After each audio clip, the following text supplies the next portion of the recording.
पितरशोपासते तया मामद्य मेधयाग्ने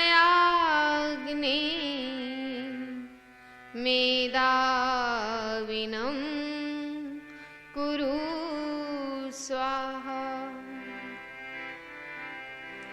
ज्यों तिल माही तेल है, ज्यों चकमक में आग, तेरा प्रियतम तुझ में बसे, जाग सके तो जाग। कबीरा काजर देखई, अब तो दई न जाए, नैनन प्रियतम बस रहा, दूजा कहाँ समाए, दूजा कहाँ समाए। ओम नाम भज ले, सुबह शाम भज ले, मन मेरे अरे ओ मन मेरे, हाँ मन मेरे। ओम नाम भज ले, सुबह शाम भज ले, मन मेरे अरे ओ मन मेरे, हाँ मन मेरे अरे ओ मन मेरे।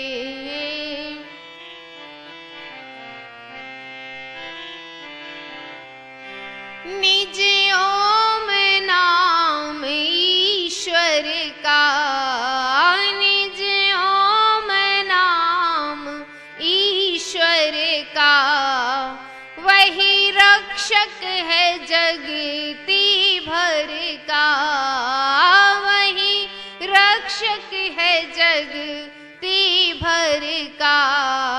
श्रद्धा विश्वास कर उसकी आस कर, श्रद्धा विश्वास कर उसकी आस कर, मन मेरे अरे ओ मन मेरे, मन मेरे अरे ओ मन मेरे। ओम नाम भज ले, सुबह शाम भज ले, मन मेरे अरे ओ मन मेरे, मन मेरे।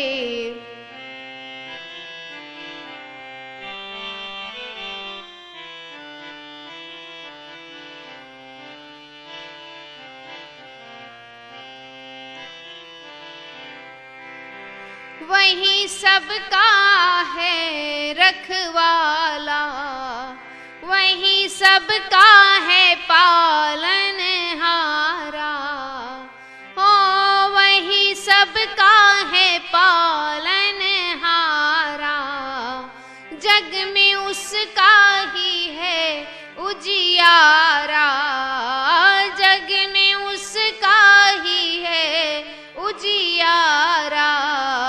पितु मात है वही, सखा भ्रात है वही, पितु मात है वही, सखा भ्रात है वही, मन मेरे अरे ओ मन मेरे, हाँ मन मेरे अरे ओ मन मेरे। ओम नाम भज ले, सुबह शाम भज ले, मन मेरे अरे ओ मन मेरे, आ मन मेरे अरे अरे ओ मन मेरे।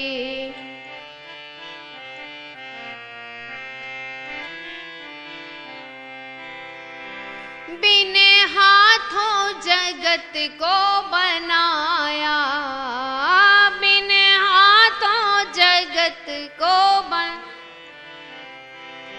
बिन हाथों जगत को बनाया। कण कण में है आप समाया, कण कण में है आप समाया। गाते ज्ञानी गुणी संत योगी मुनि, गाते ज्ञानी गुणी संत योगी मुनि। मन मेरे अरे ओ मन मेरे, हाँ मन। ओम नाम भज ले सुबह शाम भज ले, मन मेरे अरे ओ मन मेरे, हाँ मन।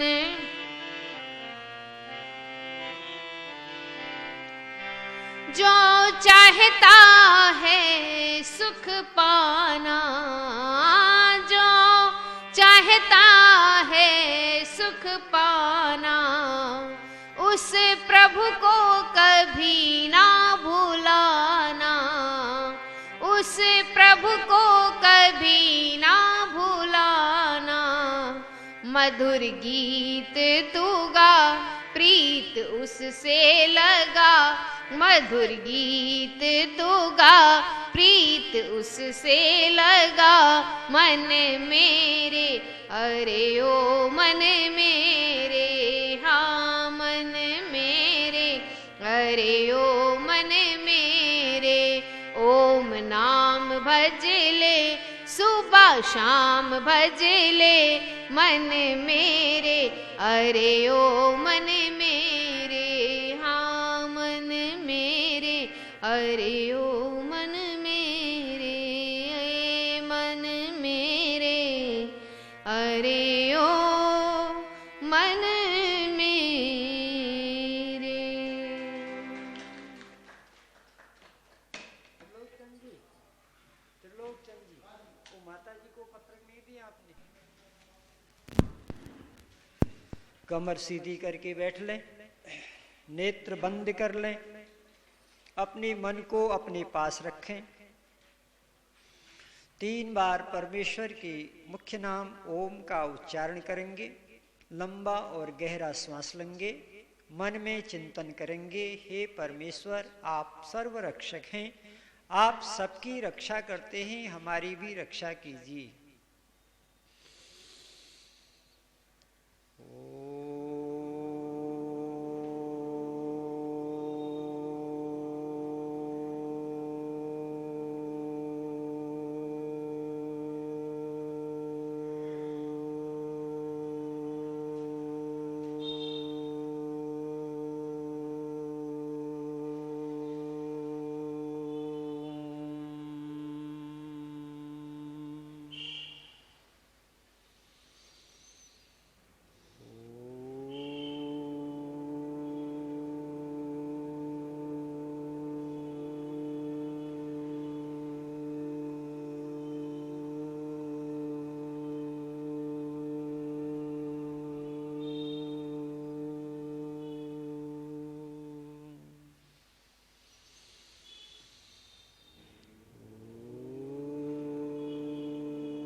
अष्टचक्रा नवद्वारा देवानां पुरोध्या तस्यां हिरण्ययः कोशः स्वर्गो ज्योतिषावृतः। 8 चक्र और 9 द्वारों से सजी अयोध्या नगरी है। मोक्षाभिलाषी बलवान आत्मा प्रभु ज्योति से उभरी है, प्रभु ज्योति से उभरी है। ओम शांति शांति शांति। वेद मंत्र बोलेंगे। ओम अष्टचक्रा नवद्वारा देवानां पूरोध्या तस्यां हिरण्ययः कोशः स्वर्गो ज्योतिषा आवृतः। ओम शांति शांति शांति। मंत्र में ज्योतिषावृत है, लेकिन जब उसका हम पाठ करते हैं तो पाठ करते समय संधि विच्छेद करते हैं, तो वहाँ ज्योतिषा आवृत यह हो जाएगा संधि विच्छेद। तो हम आपको बता रहे थे कि ये जो मोक्ष रूपी गाड़ी है, मोक्ष धाम को जाने वाली जो ट्रेन है, उसमें 8 डिब्बे हैं। कितने डिब्बे हैं? 8 डिब्बे हैं। और जो पहला और दूसरा डिब्बा है वो 3rd क्लास के डिब्बे हैं। कैसे डिब्बे हैं? 3rd क्लास के। 3rd क्लास का इसलिए कहा क्योंकि 3rd क्लास में सीटें कई होती हैं, 4-5 सीटें होती हैं। तो जो पहला डिब्बा है 3rd क्लास का यम, उसमें भी 5 सीटें हैं, और जो दूसरा है नियम, उसमें भी 5 सीटें हैं। तो हम पहले डिब्बे में सवारी कर रहे हैं, और उस डिब्बे में से 2 पैसेंजरों की जानकारी हो गई है, अहिंसा और सत्य। आज तीसरा पैसेंजर उसमें बैठा है, तीसरी सीट पर, उसका नाम है अस्तेय। क्या है? अस्तेय। अस्तेय का अर्थ होता है चोरी न करना। तेय का अर्थ होता है चोरी करना, अस्तेय का अर्थ होता है चोरी न करना। अर्थात जो व्यक्ति किसी प्रकार की भी चोरी करता है उसे ईश्वर का साक्षात्कार नहीं होगा।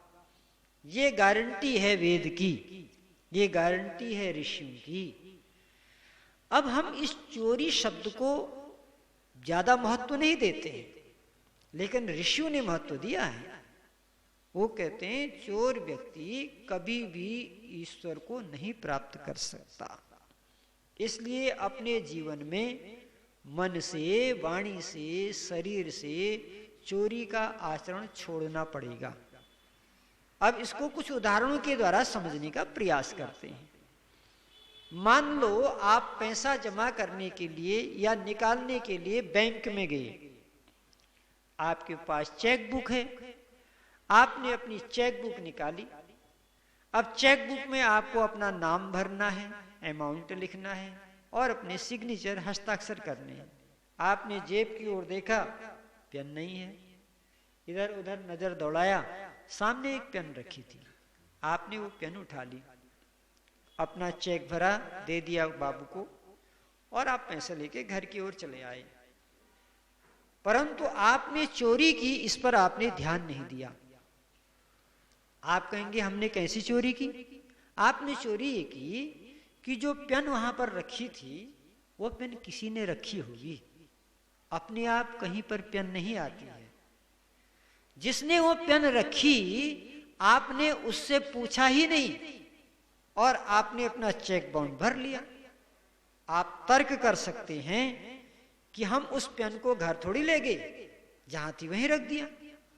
अब महर्षि पतंजलि कहते हैं इसको सूक्ष्म चोरी कहते हैं। कैसी चोरी? सूक्ष्म चोरी। कि सूक्ष्म चोरी का मतलब क्या है? कि सूक्ष्म चोरी से चोरी की आदत बढ़ती है, साहस बढ़ता है। हमने एक बार बिना किसी से पूछे ले लिया, किसी ने देखा नहीं, अब हमारा साहस बढ़ गया। अब हम दूसरे बार आते हैं, बिना इधर उधर देखे उठाए पेन अपना लिखना शुरू कर देते हैं। एक समय ऐसा भी आएगा, अरे ये तो यहीं पड़ा रहता, चलो जेब में रख लो, निकल चलते हैं। तो ये सूक्ष्म चोरी है, इससे चोरी की आदत पड़ जाती है। इसलिए वेद भगवान कह रहे हैं किसी की भी वस्तु को बिना मालिक के इजाजत के ले लेना चोरी कहलाता है। इससे क्या होता है कि इससे सामाजिक व्यवहार खराब होता है। लोग कहते हैं ये आदमी ठीक नहीं है, अपना सामान देखे रहो, जहां इसकी नजर पड़ेगी ये उठा लेगा। लोगों के अंदर हमारे प्रति गलत धारणा पैदा हो जाएगी और हमारा सामाजिक व्यवहार बेकार होगा।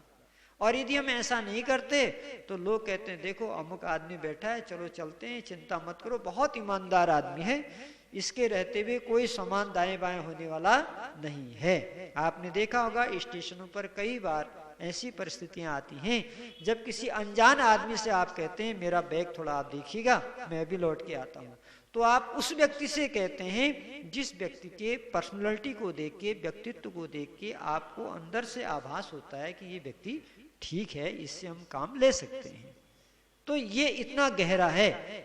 और दूसरी गलती हम क्या करते हैं, बहुत सारे लोग बाथरूम जाते हैं, जब बाथरूम जाते हैं तो दूसरों की चप्पल पहन के चले जाते हैं, है ना, ऐसा अक्सर होता है कि नहीं होता है? ये भी चोरी में होता है।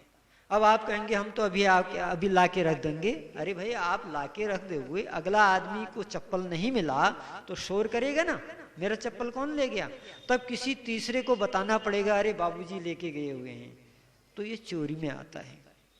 तब विकल्प क्या है? विकल्प ये है यदि आपके पास चप्पल नहीं है तो आप नंगे पांव जाइए बाथरूम में, वहां से आइए, उसके बाद अपने पांव धो लीजिए।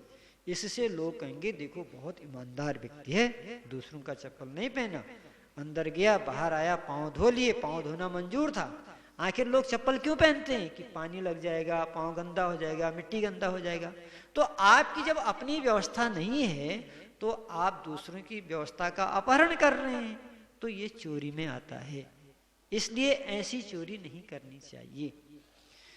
एक तीसरा उदाहरण से आप और अच्छी तरह समझ जाएंगे। आपका कोई मित्र है, अच्छा मित्र है, उसके पास 3-4 मोबाइल हैं। कितने मोबाइल हैं?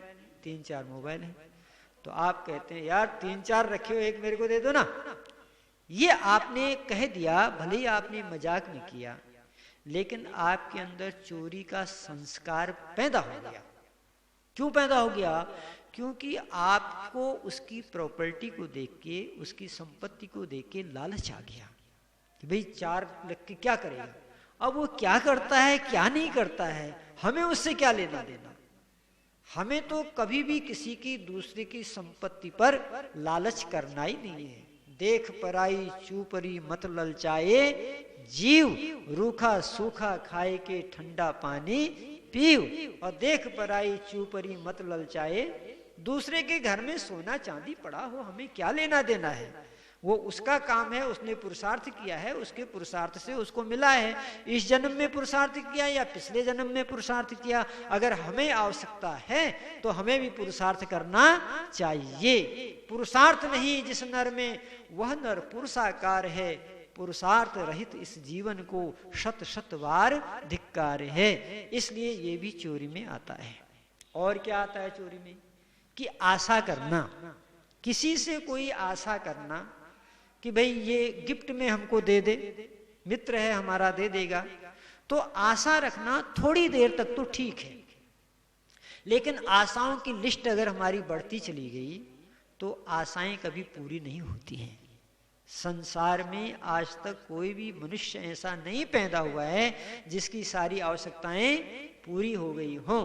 और जब आवश्यकताएं पूरी नहीं होती हैं तब कष्ट होता है, तब दुख होता है। यह दुख आवश्यकता के कारण हुआ, ये भी चोरी में आता है। इसलिए हमें, जैसे आपकी इच्छा है कि आपके बच्चे रोज 5 बजे उठ जाएं, लेकिन बच्चा आपका 8 बजे उठता है। अब इस आशा में आप पड़े हैं ये वो दिन कब आएगा जब ये 5 बजे उठेगा, लेकिन वो उठता नहीं है। क्यों? क्योंकि आपकी भावनाओं को आपका बच्चा थोड़ी समझ रहा है। वो तो समझ रहा है कि 8 बजे ही दिन शुरू होता है। ये तो पुराने जमाने के हैं, पिताजी 5 बजे से दिन शुरू करते हैं, आज का दिन तो 8 बजे से शुरू होता है। तब क्या करें आप ऐसी परिस्थिति में? ऐसी परिस्थिति में आपके पास विकल्प है, आप एक कागज और कलम उठाइए, उस कागज पर प्रातःकाल उठने के लाभ लिखिए। नंबर 1, सुबह सुबह की हवा सब रोगों की दवा। नंबर 2, प्रातःकाल उठने से शरीर में आलस्य नहीं आता। नंबर 3, शरीर स्वस्थ रहता है। नंबर 4, सूर्य भगवान के दर्शन होते हैं, हवाएं स्वच्छ मिलती हैं, वातावरण पवित्र होता है। एक लिस्ट बना करके आप अपने उस बच्चे को दे दीजिए जिसे आप चाहते हैं 5 बजे उठी, और उसको कहिए कि इस लिस्ट को दिन में 3 बार पढ़ो। कितनी बार पढ़ो? सुबह पढ़ो, दोपहर पढ़ो, शाम को पढ़ो। जैसे डॉक्टर जब दवा देता है क्या कहता है? ये गोली सुबह खाना, ये दोपहर को खाना, ये शाम को खाना। तो ऐसे उसको लिस्ट बना के दो कि तुम्हें दिन में 3 बार इसको पढ़ना है, और कभी कभी उसे याद दिलाओ तुमने आज पढ़ा कि नहीं पढ़ा। बस इतना करो। 1 महीने के बाद चमत्कार को नमस्कार, आपका बच्चा बिना आपके कहे ही 5 बजे उठना। कर्तव्य करो, आशा मत करो। कर्तव्य से आपको लक्ष्य मिल सकता है, आशा से आपको निराशा मिल सकती है। इसलिए हमें अनावश्यक आवश्यकताओं से भी बचना चाहिए, क्योंकि इससे भी जीवात्मा दुखी होता है। तो इस प्रकार से जैसे हमारे शरीर में हृदय है, क्या है शरीर में? ये हृदय दुनिया में सबसे पवित्र स्थान है। विश्व में अगर सबसे पवित्र कोई पदार्थ है तो वो हृदय है। क्या क्या काम करता है? शरीर में जितना गंदा खून होता है शरीर के अंदर, गलत खाना हम खाते हैं, बीमार हम होते हैं, फिर भी हृदय हमारे ऊपर इतनी दया करता है। ये नहीं पूछता कि खट्टा क्यों ज्यादा खाया, मीठा ज्यादा क्यों खाया। क्या करता है? जितना गंदा खून है सब इकट्ठा करता है। देखो भगवान की कारीगरी। लोग कहते हैं परमात्मा कहाँ है? अरे परमात्मा तुम्हारा काम करने में लगा है रात दिन, देखो तो उसको। तो गंदा खून लाता है और फिर उसको फिल्टर करता है, और फिल्टर करके फिर शरीर को देता है। कभी हृदय यह नहीं सोचता है कि मैंने 4 लीटर खून इससे लिया था, फिल्टर करके 3 लीटर इसको दे देते हैं, 1 अपने पास रख लेते हैं। ऐसा नहीं करता हृदय। जितना खून लेता है उतना ही वापस कर देता है। मनुष्य का जीवन इसी प्रकार से होना चाहिए। हम किसी के भी धन संपत्ति पर लालच न करें तो हम चोरी से बच सकते हैं। आज विश्व स्तर पर चोरी बहुत दूर तक हो रही है, केवल परिवार स्तर तक नहीं, विश्व स्तर पर। क्यों? क्योंकि हमने योग दर्शन पढ़ना छोड़ दिया, वेदों को पढ़ना छोड़ दिया। जब हम वेद पढ़ेंगे नहीं, योग दर्शन पढ़ेंगे नहीं, आर्य समाज का सत्संग सुनेंगे नहीं, तो हमें कौन बताएगा कि चोरी एक बहुत बड़ा अपराध होता है। चोरी करने वाले को ईश्वर का दर्शन नहीं होते। चोरी से बुराइयां पैदा हो जाती हैं, बुराइयों से मनुष्य का जीवन बदल जाता है। इसलिए कवि ने कहा कि आदतों को अच्छी बनाओ। चोरी करना बुरी आदत में आता है। किस में आता है? बुरी आदत में आता है। आदत बुरी सुधार लो, बस हो गया भजन। आदत बुरी सुधार लो, बस हो गया भजन। मन की तरंग मार लो, मन की तरंग मार लो, बस हो गया भजन। आदत बुरी सुधार लो। आए हैं हम कहाँ से और जाना है कहाँ हमें।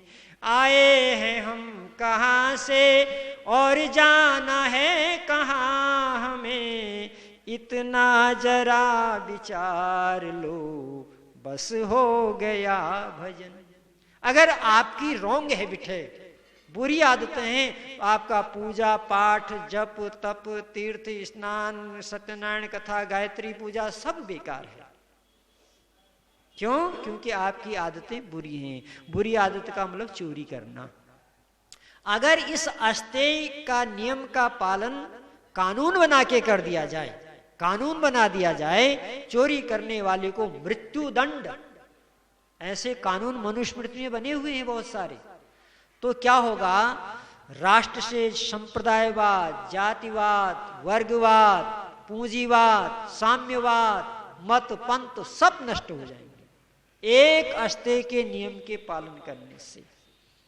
मनुष्य को किसी की भी धन संपत्ति पर मन, वाणी, शरीर से चेष्टा नहीं करनी चाहिए। जो दूसरों की संपत्ति को हर लेता है उसी को चोर कहते हैं। और महाभारत में सबसे बड़ा चोर कौन था? धृतराष्ट्र सबसे बड़ा चोर था। उसी के कारण तो युद्ध हुआ है। भगवान कृष्ण ने कहा तुम सब चोरी कर लो लेकिन 5 गांव दे दो। तो उनका लड़का और आगे निकला, चोर का बेटा महाचोर। तो वो बोला सुई की नोक के बराबर भी नहीं दूंगा, 5 गांव की बात कर रहे हो। तब युद्ध हुआ और युद्ध में चोर मारा गया, ईमानदार जीत गया, सत्य की विजय हुई। आज भी हो रहा है। जो पूंजीपति गरीबों का धन शोषण बन के धनवान बन रहा है वो चोर है। जो मालिक अपने कर्मचारियों को उसके मेहनत से कम पैसा दे रहा है वह चोर है। जो व्यापारी अन्न संग्रह करके, वस्त्रों को अधिक संग्रह करके समाज में अभाव पैदा कर रहा है और बाद में दुगने दाम पर उसको बेच रहा है वह व्यापारी भी चोर है। तो ये इन ऐसे चोरी करने वाले लोगों को कभी ईश्वर का दर्शन नहीं होता। और एक चोरी और बड़ी खतरनाक है, जानते हो क्या? असल लोग कहते हैं खाने पीने की चीजों में क्या चोरी, कहते ना खाने पीने की चीजों में, अरे बच्चा था खा लिया। नहीं, शास्त्र कह रहा है किसी के खेत से गन्ना तोड़ के मत खाओ, मटर की फलियां निकाल के मत खाओ। और सबसे बड़ा चोर तो पुजारी होता है। जानते हो क्यों? अपने घर में फूल लगाता नहीं, दूसरे के घर से फूल तोड़ के भगवान के ऊपर चढ़ा देता है। सबसे बड़ा चोर है पुजारी, है ना। अगर तुमको चढ़ाना है तो अपने घर में फूल उगाओ, या फिर जिसके घर से तुम फूल ले रहे हो उससे पूछो भैया मैं आपके बगीचे से 2 फूल ले लूं। और अगर आपने ले लिया तो आप उसके कर्जदार होगे। क्या होगे? कैसे होगे कर्जदार? क्योंकि जब उसने फूल उगाया तो मेहनत किया ना, उसने मेहनत किया, फूल खिले तो फूलों से वायु की शुद्धि हुई और तुमने तोड़ लिए, तुम उसके कर्जदार हुए कि नहीं हुए? आपको एक तो आपने चोरी किया, दूसरा आपके ऊपर कर्जा चढ़ा, बेईमानों के बेईमान हो गए। इसलिए महर्षि पतंजलि कहते हैं, वेद भगवान कहते हैं, हे मनुष्य अगर ईश्वर का साक्षात्कार करना है तो चोरी करना छोड़ दे, अन्यथा ईश्वर का दर्शन नहीं होगा। तो ये तीसरा पैसेंजर था अस्तेय, अर्थात हम कभी भी चोरी न करें तभी ईश्वर को प्राप्त कर सकते हैं। आज का प्रसंग यहीं पर समाप्त होता है। कल चर्चा करेंगे ब्रह्मचर्य की। बोलो सत्य सनातन वैदिक धर्म की। ओम द्यौ शांति अंतरिक्षम शांति पृथ्वी शांतिराप शांतिरौषधय शांतिर्वनस्पतय शांतिर्विश्वे देवा शांति ब्रह्म शांति सर्वगुण शांति शांतिरेव शांति सामा शांतिरेधि। ओम शांति शांति शांति। जो बोले सो भय। सत्य सनातन वैदिक धर्म की, महर्षि देवदयानंद की, गुरुवर विजयानंद की, भगवान राम की, भगवान कृष्ण की, आर्य समाज, वेद की ज्योति, ओम का झंडा, वैदिक ध्वनि।